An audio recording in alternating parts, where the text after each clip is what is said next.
जगत सारा क्षणिक है और आत्मा एक नित्य है। आत्मा का अनुभव बस एकमात्र नित्य है।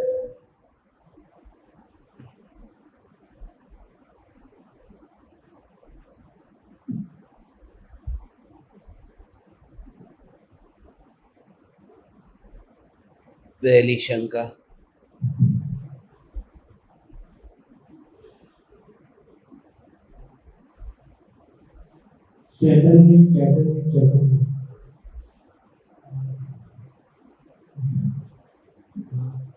सरकार एक तरफ प्रकृति का अध्याय है जिसे प्रकृति का संबंध योगों के साथ होता है और मन में होता आता है जिसे हम कोष्ठक में ज्ञान करते हैं।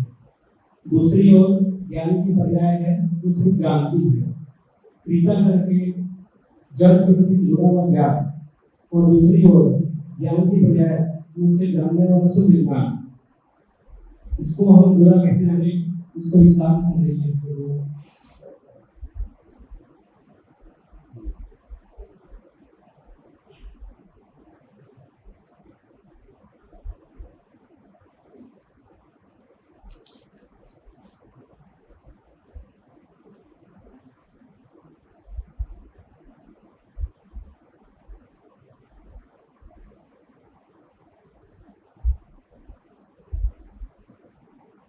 शंका है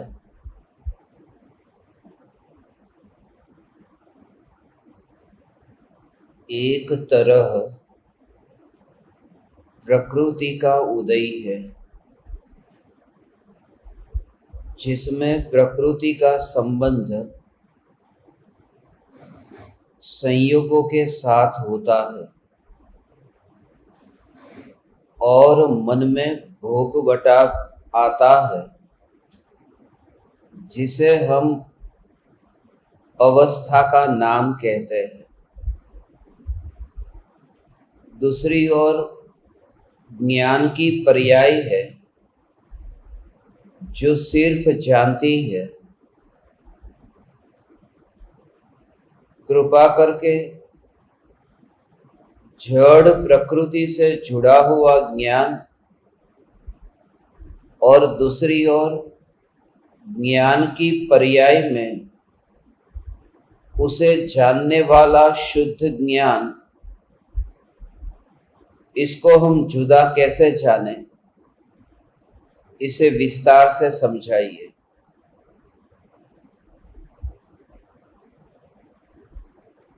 चैतन्य चैतन्य चैतन्य दिलीप अग्रवाल, रायगढ़, छत्तीसगढ़।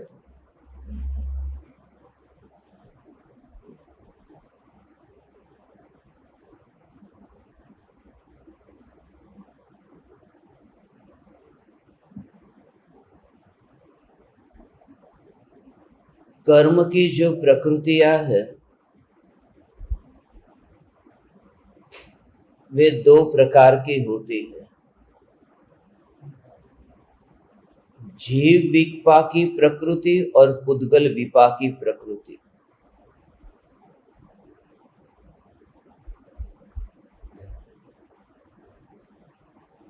अघाती कर्मों में जो 93 प्रकृति है नाम कर्म की ही, उनमें 27 प्रकृति जीव विपाकी प्रकृति है। वैसे तो 101 प्रकृति है अघाती कर्मों की, मगर उसे संयोग की दृष्टि से समझे तो कुछ प्रकृतियां ऐसी होती है जिन प्रकृतियों का उदय आने पर सिर्फ संयोग मिलता है और उस समय दूसरी प्रकृतियां भी ऐसे ही उसी समय साथ में उदय में आती है। कि जिसके कारण उपयोग उनमें जाता है उस वस्तु की ओर ही जाता है। इसे ऐसे समझे, जिसे थाली में 25 वस्तु आई है और 24 तो पकवान है जो बिल्कुल स्वादिष्ट है, खाली एक चीज ऐसी है, दाल है, जिसमें नमक नहीं है। तो जिस समय असाता वेदनीय कर्म का उदय है और जिस समय उस जीव को दुखी होना है, तो उपयोग भी दाल की ओर जाएगा, बाकी की 24 वस्तु की ओर उपयोग भी नहीं जाएगा। और ये तो 25 वस्तु में से 24 वस्तु के बारे में बताया। तो अधिकांश पुण्य तो हमारा ऐसे ही मुफ्त में खर्च हो जाता है। जैसे तिजोरी में रुपये पड़े हैं, अब सुबह से लेकर के रात तक वो याद ही नहीं आए। सुबह से रात तक नहीं, कभी कभी तो बैंक में जमा किया गया धन महीनों तक याद नहीं आता कि बैंक में पड़ा है।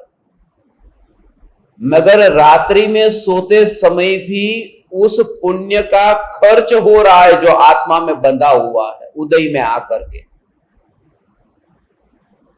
वस्तु का उपयोग करो या वस्तु का उपभोग करो, उससे कोई फर्क नहीं पड़ता।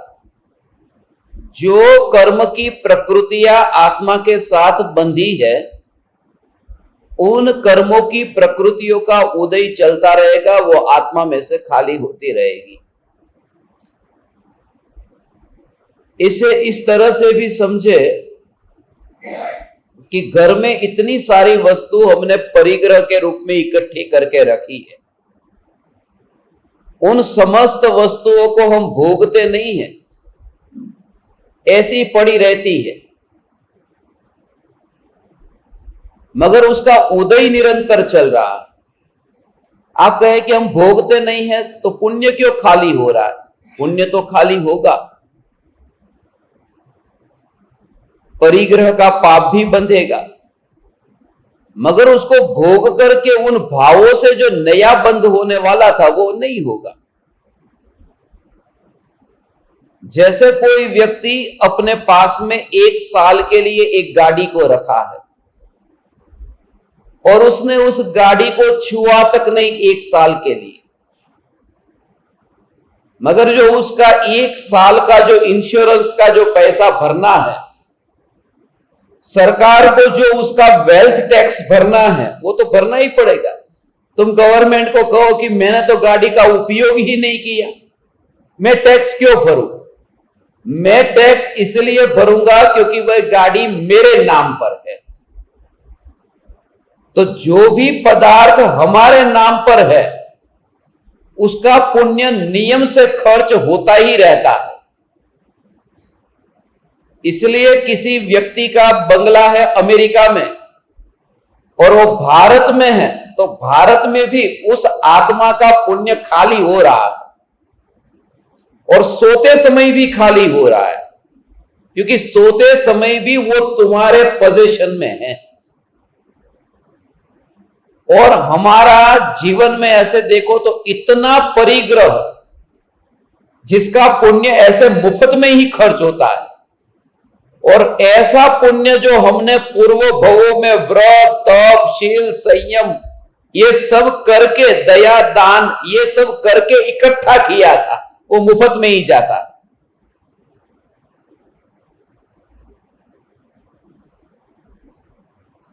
इसलिए तो परिग्रह को ही अधिकतर जोर देकर के तत्वार सूत्र में परिग्रह को नरकायु के बंध का कारण कहा है।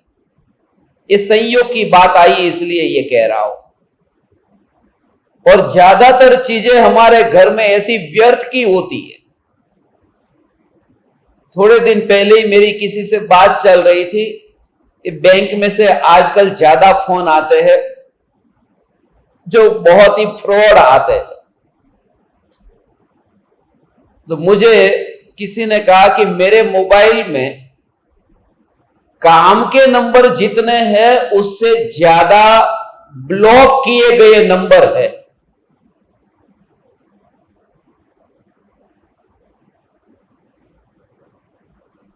बिना काम के। मगर मैंने उनसे कहा कि मोबाइल में ही नहीं, हमारी जिंदगी में भी ऐसा होता है, काम के लोग कम होते हैं और बिना काम के ज्यादा होते हैं। और लोग ही नहीं, घर की वस्तु भी। और आप सबने ये अनुभव किया होगा, हर दीपावली के टाइम पर वो वस्तु को हम हाथ लगाते हैं, दीपावली के बिना हाथ नहीं लगाते। और दीपावली में पूरा विचार चलता है कि अब इसको निकाल दे घर में से, मगर अंदर में जो मोह का कीड़ा है वो ये वकालत करता है कि कभी तो काम में आएगी। મને મુંબઈમાં દાદીમાં કહેતા 90 વર્ષના દાદીમાં, એટલે એની વાત માનવી પડે કે જિંદગીનો અનુભવ લઈને બેઠા છે। ज्ञान दीपक में सबसे बड़ी उम्र के दादी मां कि जब भी मैं कोई बात करता, फेंकने की बात करता कि आ कई काम नहीं, आ बैग पड़ी है, कई नकामी है, कई काम नहीं, फेंकी दो। मैंने कि शू तमे दर वक्ते फेंकी दो करो छो, संघरेलो सांप पण काम में आवे। अने हूँ हमेशा एमने कहतो हाँ, करड़वाना काम में आवे। रखा हुआ वो सांप भी काम में आता है, वो मोह का भाव छूटता ही नहीं। तो प्रकृति कर्म की आत्मा में से खाली होती रहती है। इसलिए गहने हैं, हम तो कम पहनते हैं, लॉकर ही ज्यादा पहनता है।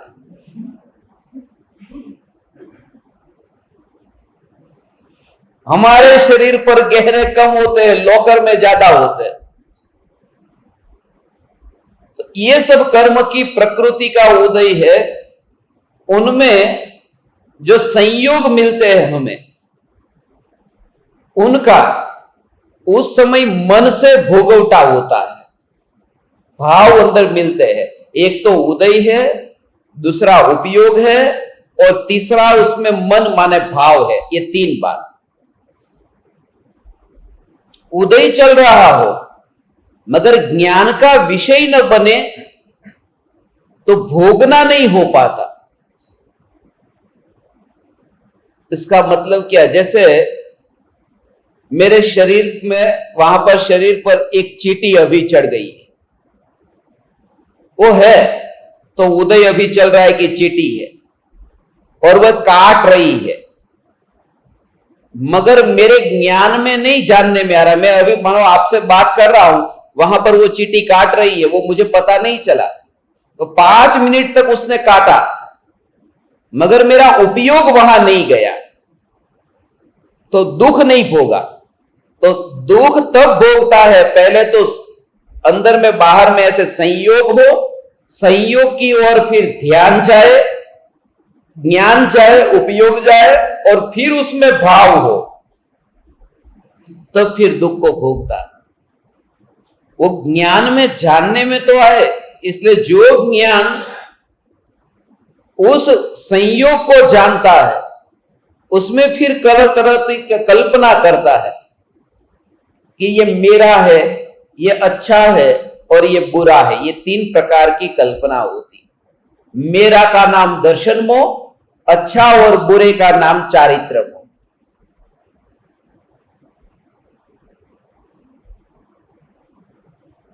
वो जब जानता है ज्ञान, मगर साथ में राग द्वेष होता है, वो ज्ञान को गंदा करता है, ऐसा कहते हैं।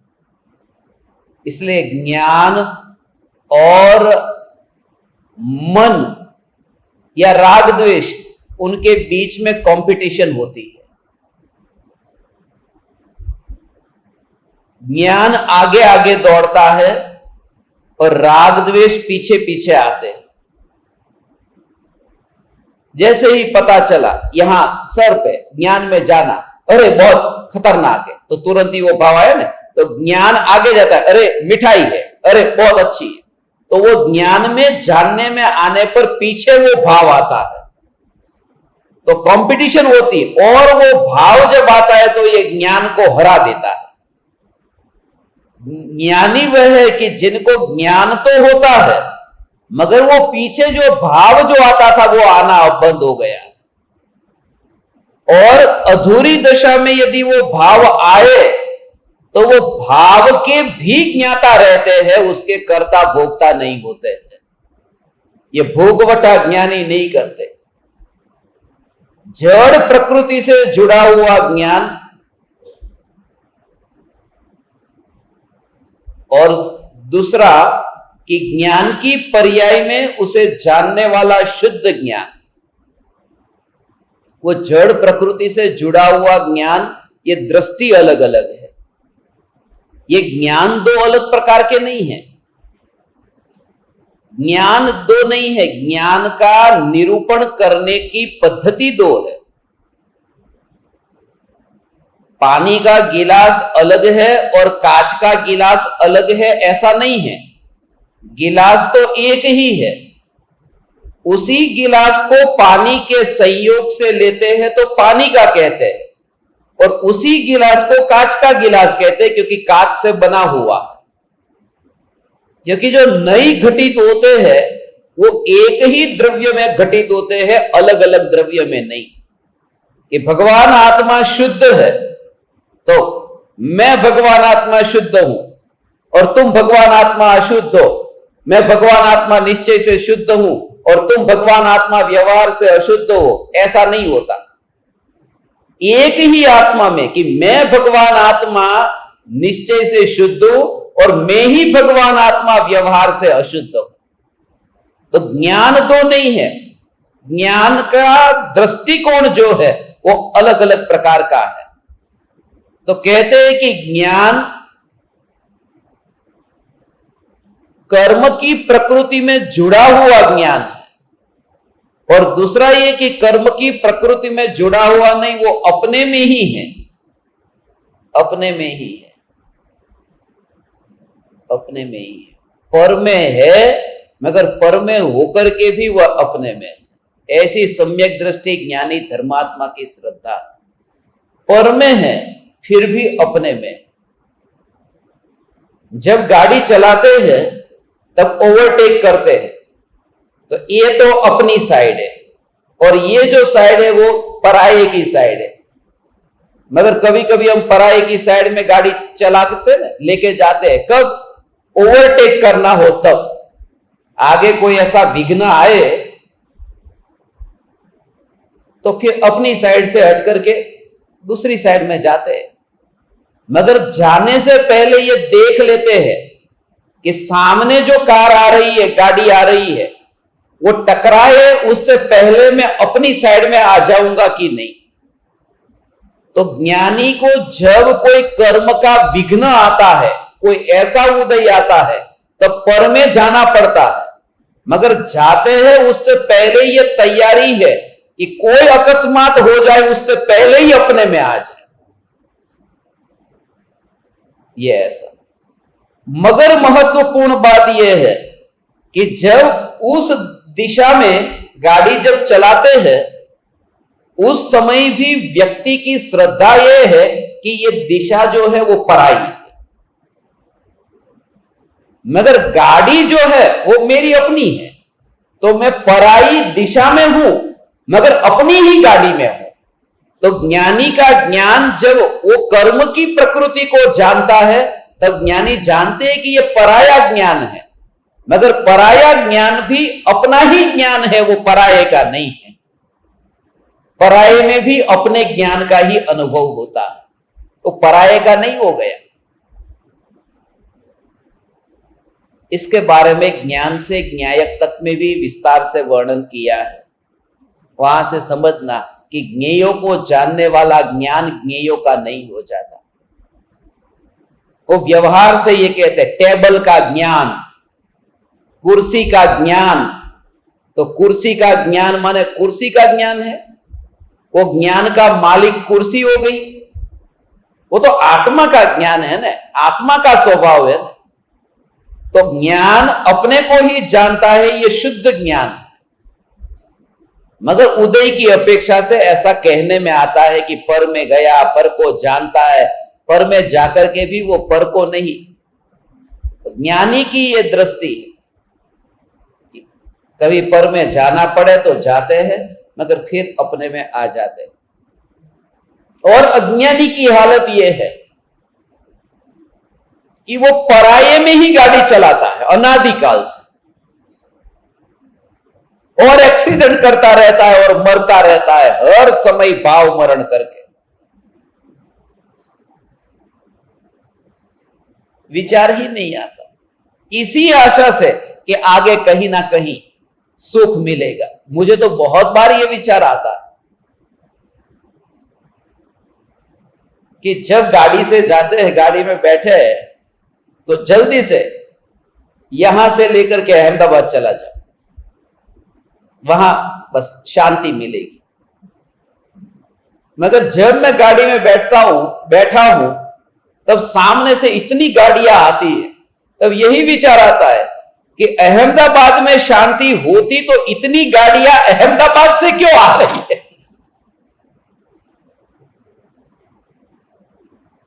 माने वहां पर भी शांति नहीं है। अमेरिका जाऊंगा तो शांति मिलेगी, ये भाव लेकर के मैं सबसे पहली बार अमेरिका गया कि सुख मिलेगा। मगर अमेरिका के एयरपोर्ट पर उतरा तो जहां उतरा वहां पर ही लोगों की भीड़ थी, और जिस विमान में मैं उतरा था उसी विमान में वे लोग भारत आना चाहते थे, यह आशा के साथ में कि भारत में सुख मिलेगा। और यह मामला खाली यहां तक का नहीं रहता, यह मामला आगे का है कि मनुष्य चाहता है कि सुख स्वर्ग में मिलेगा, और स्वर्ग के देव चाहते कब मनुष्यों की सुख मिले। ये ऊपर की बात है। सारी दुनिया में ऐसा ही है। उदयगत जो परिणाम है, उन परिणामों के साथ अज्ञानी जीवन जीता है, और ज्ञानी का उदय आता है कि पर में है, मगर वो पर में नहीं है। पर में जाते हैं, स्वरूप से विपरीत वे जाते हैं, मगर फिर भी वो विपरीत गति को नहीं पाते, सिद्ध गति को पाते हैं। मुंबई से दिल्ली की एक राजधानी एक्सप्रेस निकली। अब एक ही समय में मुंबई है दक्षिण में और दिल्ली है उत्तर में, तो वह आदमी अभी ट्रेन में बैठा है और उत्तर की ओर जा रहा है, मगर कोई ऐसा कर्म का उदय आया कि उसे चालू गाड़ी में दक्षिण की ओर जाना पड़ा। चालू गाड़ी में, क्योंकि वो जिस सीट पर बैठा है उसका टॉयलेट जो है वो पीछे है। एक साथ में दो काम होते हैं। जब वो पीछे की ओर जाता है, वो दक्षिण में जा रहा है कि उत्तर में जा रहा है? सत्य क्या है कि दोनों ओर जा रहा है। वो दक्षिण में भी जा रहा है और उत्तर में भी जा रहा है। उत्तर में तो जाना था इसलिए जा रहा है, मगर दक्षिण में कोई ऐसा कर्म का उदय आया है कि जाना पड़ रहा है, इसलिए जाता है। मगर वो दक्षिण में जाकर के भी वो मुंबई नहीं पहुंचता, वो दिल्ली ही पहुंचता। खास बात यह, तो ज्ञानी ने सिद्धपुर की यात्रा प्रारंभ की है।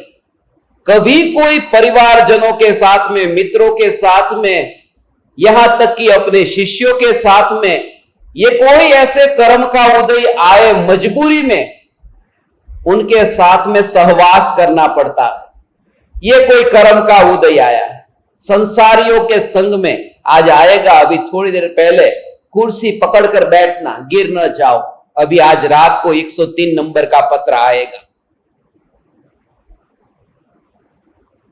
कृपालो देव का। ये परिवारजन क्या है? काजल की काल कोठरी आएगी आज रात को। तो कभी उनके योग में जाना पड़े तो जाते हैं, मगर संसार में नहीं जाते। वो पहुंचते तो मोक्ष में ही है। उसका कारण यह है कि दक्षिण की दिशा की ओर जो जा रहा है उस गति में इतना जोर नहीं है। जोर तो उत्तर की दिशा का है। ऐसे ही स्वरूप का पुरुषार्थ इतना बलवान होता है और वो उदय इतना कमजोर होता है कि वो भटका नहीं पाता, अटका नहीं पाता और आत्मा मोक्ष में ही पहुंचता है। तो ये उदय से न्यारे ज्ञान के बारे में मैंने संक्षिप्त में कहा। दूसरी शंका,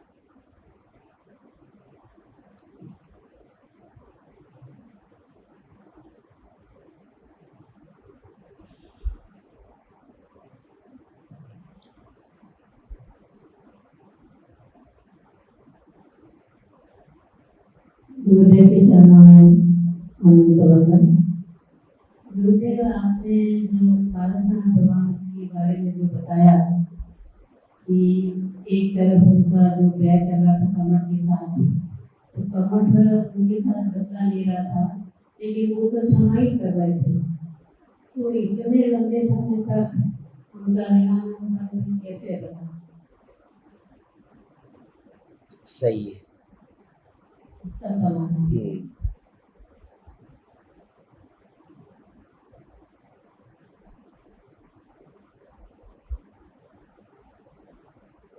वह तो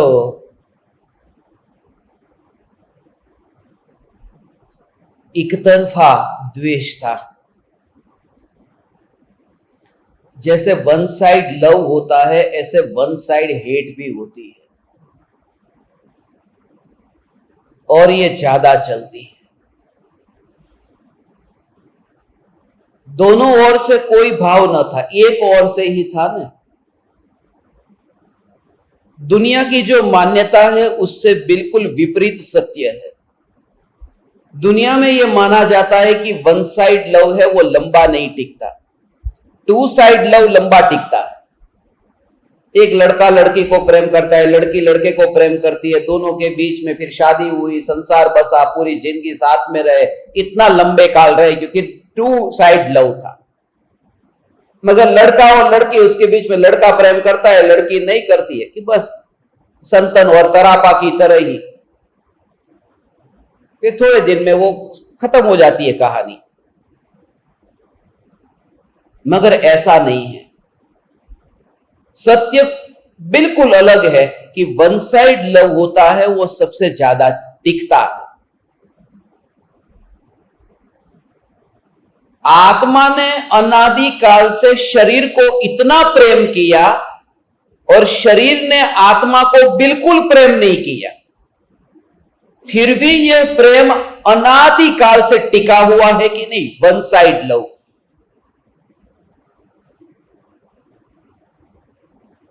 ये सिद्धांत है, समझने जैसा है। आपको लगेगा मजाक कर रहा हूं, मगर ये जो सिद्धांत है ना, वो सिद्धांत ऐसा है कि सामने वाला यदि भाव करे या न करे, उसका कनेक्शन मेरे भावों के साथ में बिल्कुल नहीं है।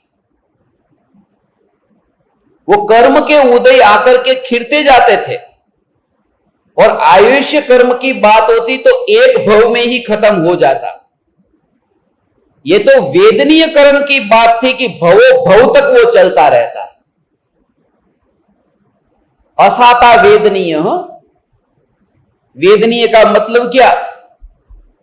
कि जो कर्म का उदय इतनी वेदना पहुंचाए उसका नाम वेदनीय कर्म है, ऐसी व्याख्या पंडित करते हैं, जो बिल्कुल झूठी। वेदना पहुंचाए उसका नाम वेदनीय है। वेदना पहुंचाए तो वेदनीय तो दो प्रकार के हैं। साता और असाता, अच्छी वेदना पहुंचाए वो साता वेदनी, और बुरी वेदना पहुंचाए वो असाता वेदनी। वेदन भी ये शब्द बना है वेदन से। वेदन का अर्थ है ज्ञान। ऐसे कर्म का उदय कि जो ज्ञान में जानने में आ जाता है, जो स्थूल कर्म का उदय है जो जानने में आ जाता है, ज्ञान का विषय बन जाता है। जैसे कि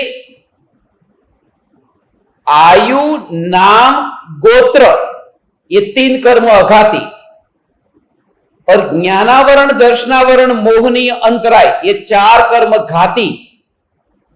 माने वेदनीय के अलावा जो 7 कर्म है,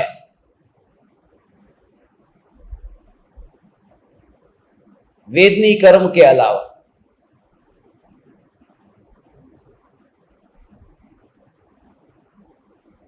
वो बाहर से दिखाई नहीं देता। आपके पास में कितना ज्ञान है, बुद्धि है, वो चेहरे पर थोड़ा लिखा रहता है कि आप कितने शास्त्रों को जानते हैं। आप तो ज्ञानावरणी, दर्शनावरणी, आपका मोह का भाव किसके प्रति कैसा है वो कैसे पता चलेगा? अंदर का कितना विकार का भाव पड़ा है वो कैसे पता चलेगा? बाहर से दिखाई नहीं देता। तो रामचंद्र जी जैसे बगुले को देख करके कहते हैं ना, हे बगुला, तेरे जैसा तपस्वी तो मैंने कोई नहीं देखा। कितना एकाग्र चित्त होकर के ध्यान में था बगुला। मगर अंदर से मछलियों ने कहा, जिसको आप ध्यानस्थ बगुला कहते हो, हमारे खानदान को साफ करके बैठा है, और असलियत पड़ोसी जानता है। आप इसके पड़ोस में रहो, थोड़े दिन पता चले। तो शरीर से पता नहीं चलता अंदर कचरा क्या है। मोह का भाव बाहर से नहीं दिखाई देता। अंतराय कर्म का उदय भी बाहर से नहीं दिखाई दे। ये सब घाती कर्म के उदय। मगर आयु, नाम और गोत्र भी बाहर से नहीं दिखाई देता।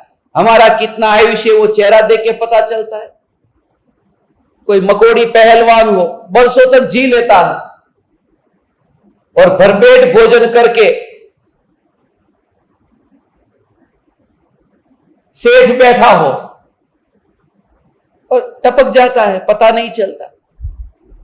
तो बाहर से आयुष्य का पता नहीं चलता कि कितना जीना है। किसी किसी को पता चलता है, जैसे मुझे पता चला 2023 में मेरी मृत्यु है।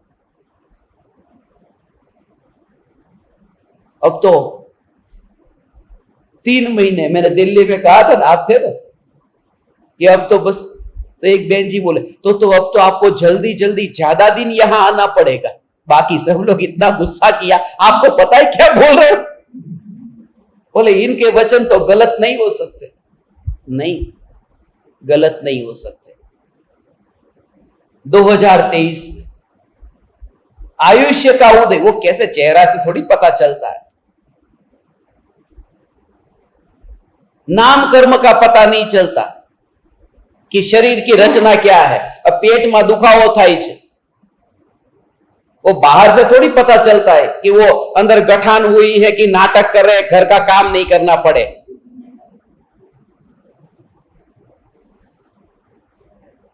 वो बाहर से पता नहीं चलता।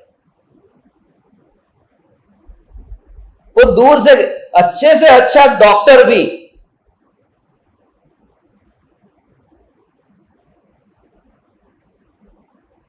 वो डॉक्टर के बीच में ही विवाद हो गया। सामने से लंगड़ाता आदमी आ रहा है।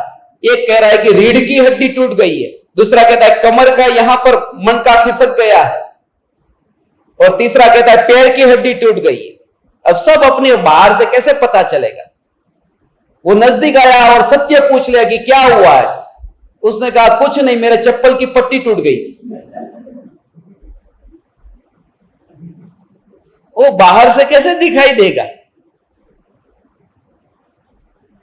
इसलिए नाम कर्म का उदय आंखों से नहीं दिखाई देता। वो तो एक्सरे वगैरह कराया तब जाकर के थोड़ा बहुत पता चला, और पता नहीं चलता बिल्कुल, तभी तो दूसरी जगह एक्सरे कराना पड़ता है कि दूसरी जगह भी एक बार करा लो सच्चा है कि।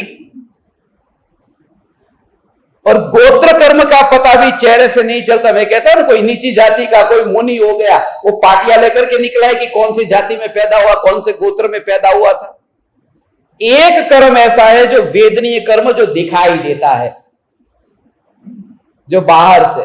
इसलिए तो ये लड़का लड़की को देखने जाते हैं घर पे, तो वही तो देखते हैं कि दीवार कैसी है, गाड़ी कैसी है, सब यही तो देखते हैं। अब बड़ा घर है कि नहीं, क्या बड़ा घर है, ये दिखाते हैं ना। नया नया घर खरीदते हैं तो समाज को बुलाने की जरूरत क्या है? ये जरूरत ही क्या थी?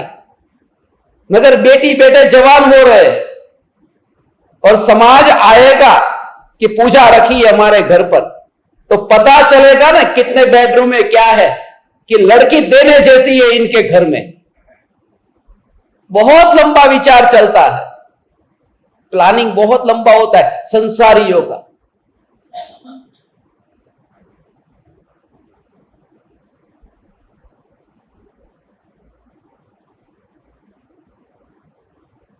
बाहर से दिखाई नहीं देता, मगर इतना जो दिखाई देता है कि घर है, गाड़ी है,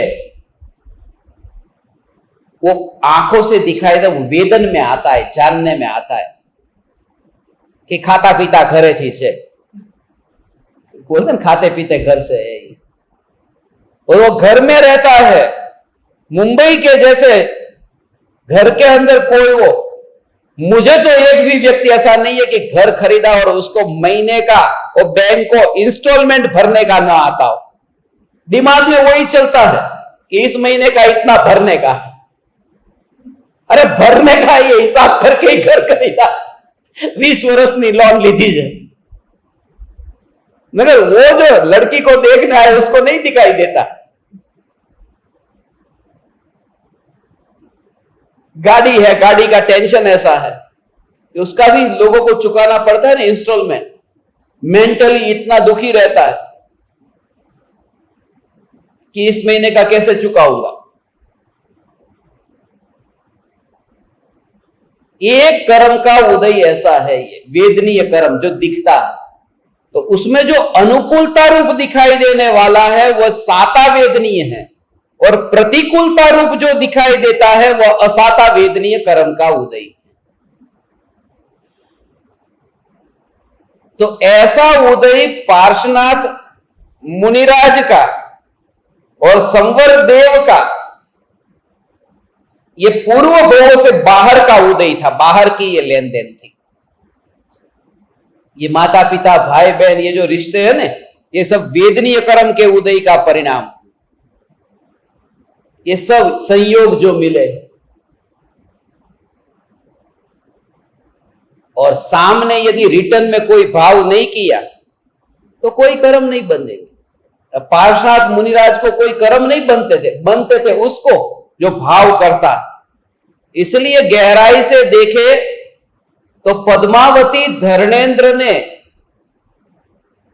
पार्श्वनाथ मुनिराज की रक्षा नहीं की है, उन्होंने तो कमठ की रक्षा की है कि कमठ को रोका कि तू ये काम बंद कर, माने तू पाप करता बंद हो तो कमठ का भला किया। पार्श्वनाथ मुनिराज तो वैसे भी अपने ध्यान में लीन थे, यदि वो पद्मावती धर्मेंद्र नहीं आते तो क्या होता? वो तो अंतर मुहूर्त में केवल ज्ञान पाने ही वाले थे, क्या रक्षा करें। जो शुक्ल ध्यान में लीन है, क्षपक श्रेणी में मस्त है, ऐसे मुनिराज की रक्षा कोई देवी आकर के कर दे, ये बात हजम नहीं होती है, हाजमोला खाने पर भी। मेरी समझ में यह नहीं आता कि जो ऐसे वितराग परिणति को पाए, ऐसे मुनि की रक्षा कोई देवी आकर के कर दे। अब एक पहलवान है, अब कोई बच्चा अब अपना मुक्का लेकर के अब गामा पहलवान के पास जाए और जोर से कि मुझे छोड़ दो, मैं उसे मारता हूं। तो मां बीच में आ गई। तो मां ने क्या किया? वो गावा पहलवान पर उपकार किया कि बेटे पर पुलिस केस न हो जाए, तो बेटे का भला किया। उसको तो वैसे भी कुछ नहीं होने वाला।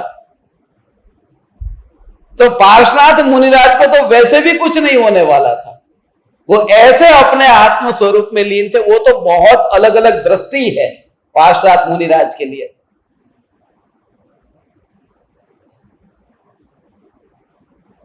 मगर एक साइड से ऐसे भाव होता है, जिन्हें होता है उन्हें बंध होता है, और जिन्हें भाव नहीं होता है उनका उदय में आकर के कर्म निर्जरा को प्राप्त होता है, खाली होता है। इसमें वह भी प्रकरण हम लेंगे।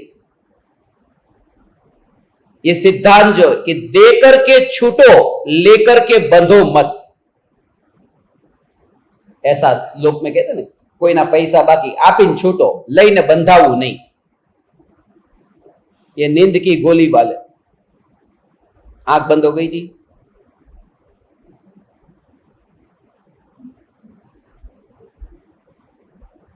देकर के छूटो, लेकर के बंधो मत।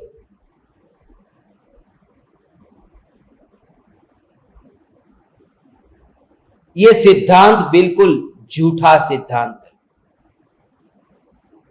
यह सिद्धांत नहीं है, यह भ्रम है। दे दिया तो छूट जाते हैं और लिया तो बंधते हैं, ऐसा सिद्धांत नहीं। कभी कभी लेने वाला छूट जाता है और देने वाला बन जाता है। मजा आ गया। ले भी लो और छूट भी जाओ। इसका उपाय क्या है ये बताता हूं कि माल भी मिले और कर्म से मुक्त भी हो जाए। ऐसा है। उसके लिए तुम्हें भावलिंगी मुनि होना पड़ेगा, क्योंकि मुनिराज देते नहीं, लेते। तो आहार लेते हैं ना, लेने वाले मुनि हैं और देने वाला गृहस्थ है। वो देने वाला बंधता है और लेने वाले मोक्ष में जाते हैं। होता है कि नहीं ऐसा? कितना सरल उपाय बताया, ले भी लो और छूट भी जाओ। मगर ये थोड़ा हाई लेवल का हो गया, हमारे लेवल का बताओ। ये कर्म की थियोरी ऋणानुबंध का प्रकरण ऐसा है भगवान। तो तुम्हारे लेवल का भी कहता हूं कि ले लो। यदि कुछ भी मिलता है तो लेने का मना मत करो, मगर लेते समय मैंने ग्रहण किया और मैंने त्याग किया, इस मान्यता से न्यारा ऐसा जो स्वरूप का अनुभव होगा तो लेकर के भी बंधन नहीं होगा। लेकर के भी नहीं बंधन होगा। जैसे भरत चक्रवर्ती का 6 खंड का वैभव मिला ना, मगर बंध नहीं हुआ, निर्जरा होती है। ज्ञानी के भोग तो निर्जरा के हेतु है। समय सार यह कहता है, निर्जरा अधिकार का पूरा सार एक वाक्य में मुझे कहीं पर भी पूछे तो मैं ये कहता हूं, ज्ञानी के भोग निर्जरा के हेतु है। तो भोग जो मिले हैं उसे भोगते भी है और निर्जरा होती है। अंतर में यह धारा है कि भोग रहा है वो मैं नहीं हूं। भोगने वाला कौन है? उदय भाई। उदय भाई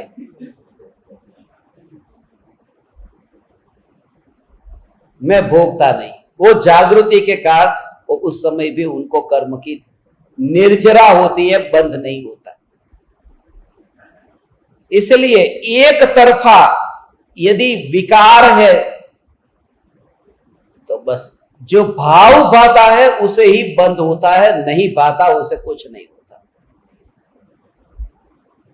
जिसके ऊपर भाव होता है उन्हें कोई बंध नहीं होता। ऐसा हो। अब मुनि के ऊपर भाव होता था, मुनि को बंध नहीं होता। यदि जिसके ऊपर भाव होता है उनको बंद होने लगे, तो किसी स्त्री को मुनि के प्रति बुरे भाव आए तो मुनि को बंद होना चाहिए।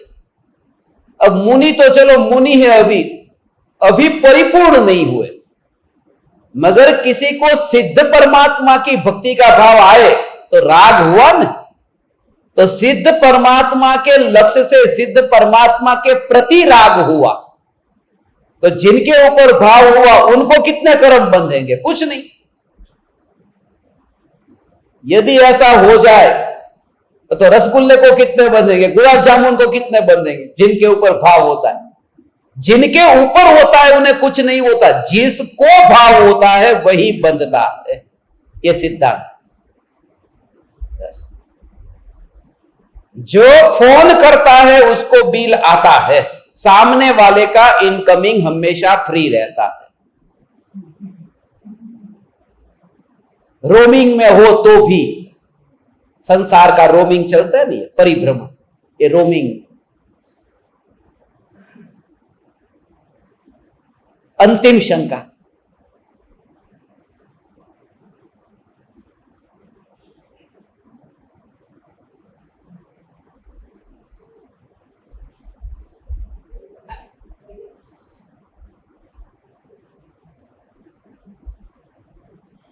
નમસ્કાર. આપણે શ્રીમદ રાજચંદ્રજી હાથ નોંધની કાલે આપણે વાત કરી, એમાં છેલ્લે આવે છે મારે સમજવું કે પુરાણ પુરુષે આવીને મને કહી ભાગ ક્યાં આજે જોયું.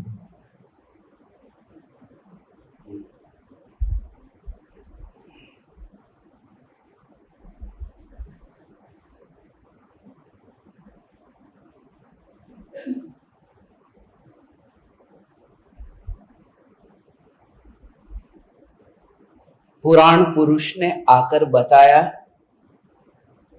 कि तुम बाहर कहां खड़े हो, भीतर आ जाओ, क्योंकि जो भीतर गया बस वह भीतर गया, वह भीतर गया, वह भीतर गया।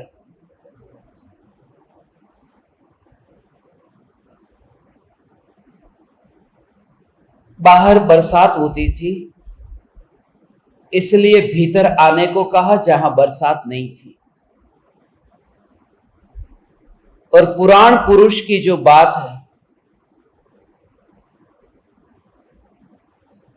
परम ज्ञानी के लिए कृपालु देव पुराण पुरुष कहते हैं। महावीर भगवान पुराण पुरुष है। अनंत तीर्थंकर परमात्मा पुराण पुरुष है।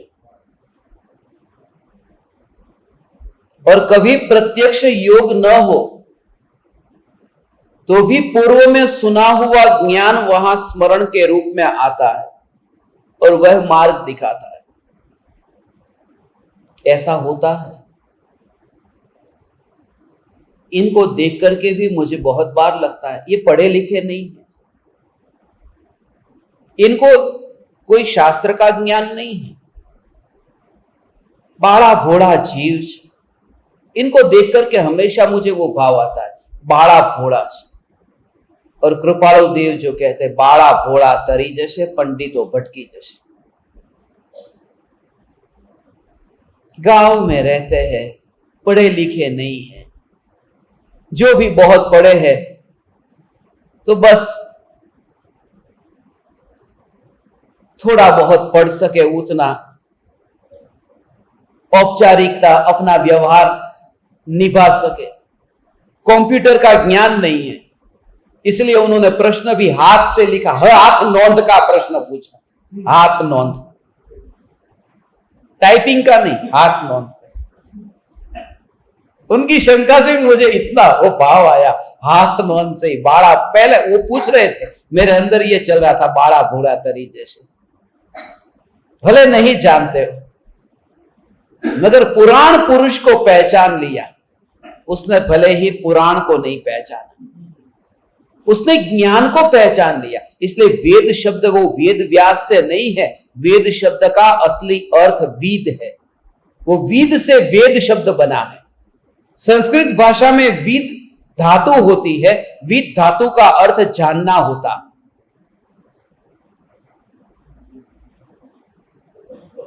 वह जो ज्ञान है, उस ज्ञान को ही ज्ञान में जानना, इसको कहते वेद को जान लिया।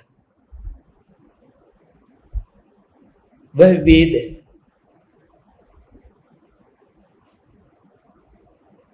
उस वेद से ये चिन्ह है, ये पहचान है, ये वेद ही मेरी पहचान है।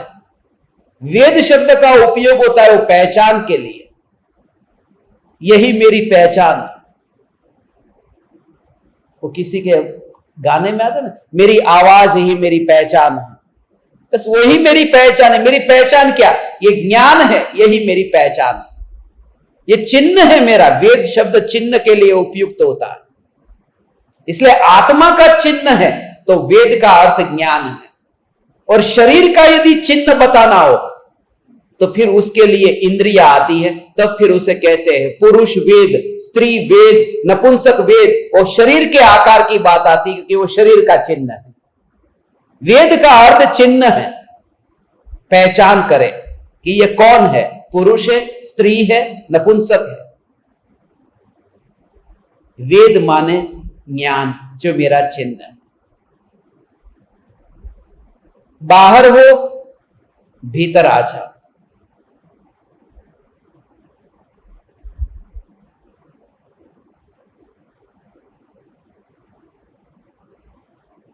अंगुलीमाल ने बुद्ध से यही कहा था,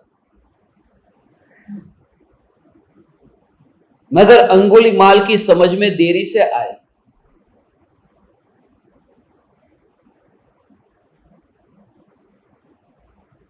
एक 1000 लोगों को मार करके उनकी अंगुली की माला बना करके गले में पहनूंगा, ऐसी प्रतिज्ञा ली थी अंगुलीमाल ने।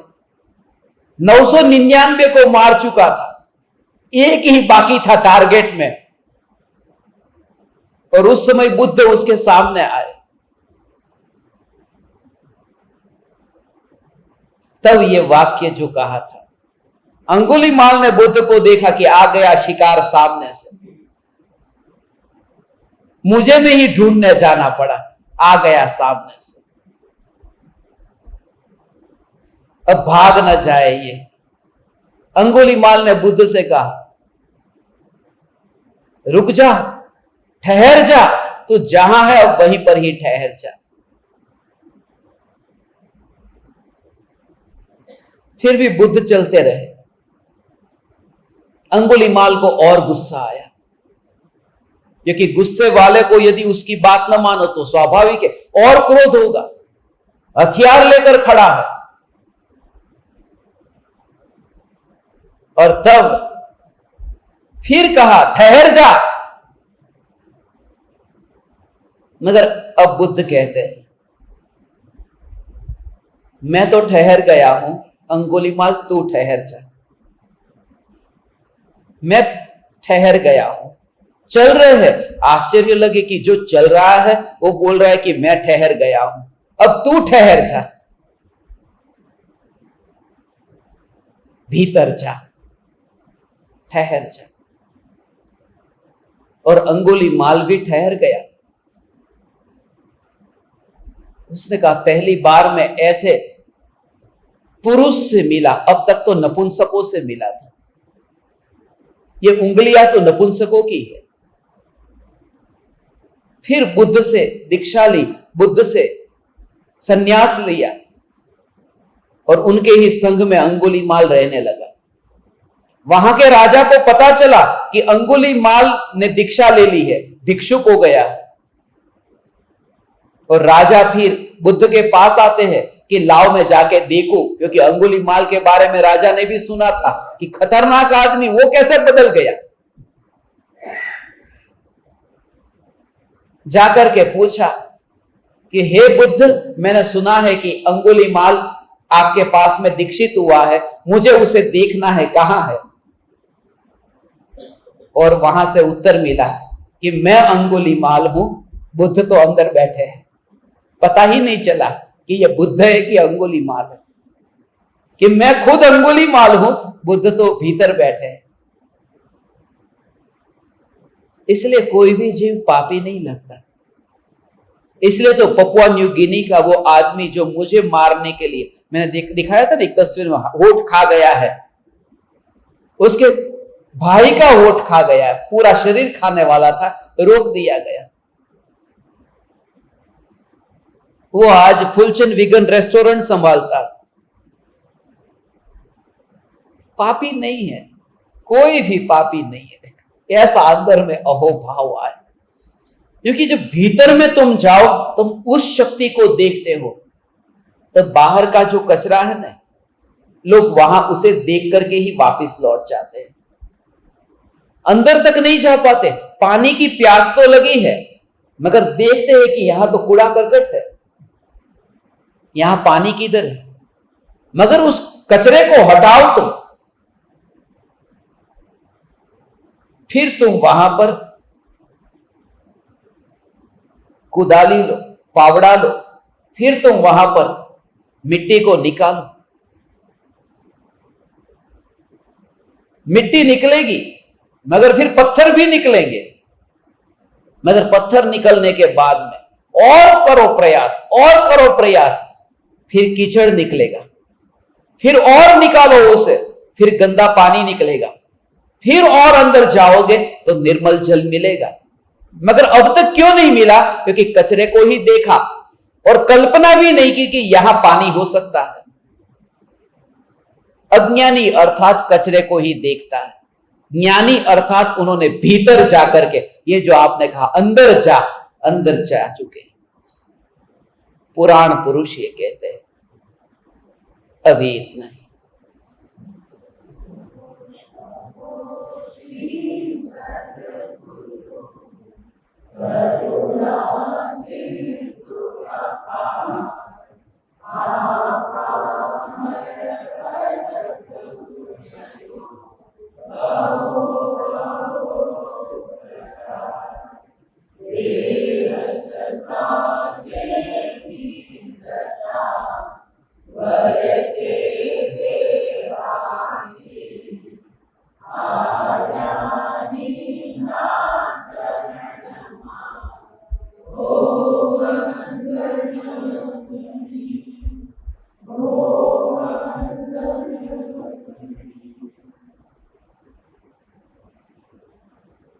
अहो अहो श्री सद्गुरु करुणा सिंधु अपार,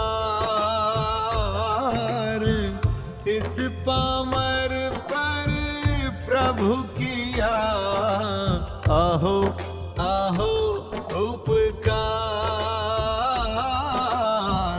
अहो अहो उपकार। देह सहित जिनकी दशा, वरते देहा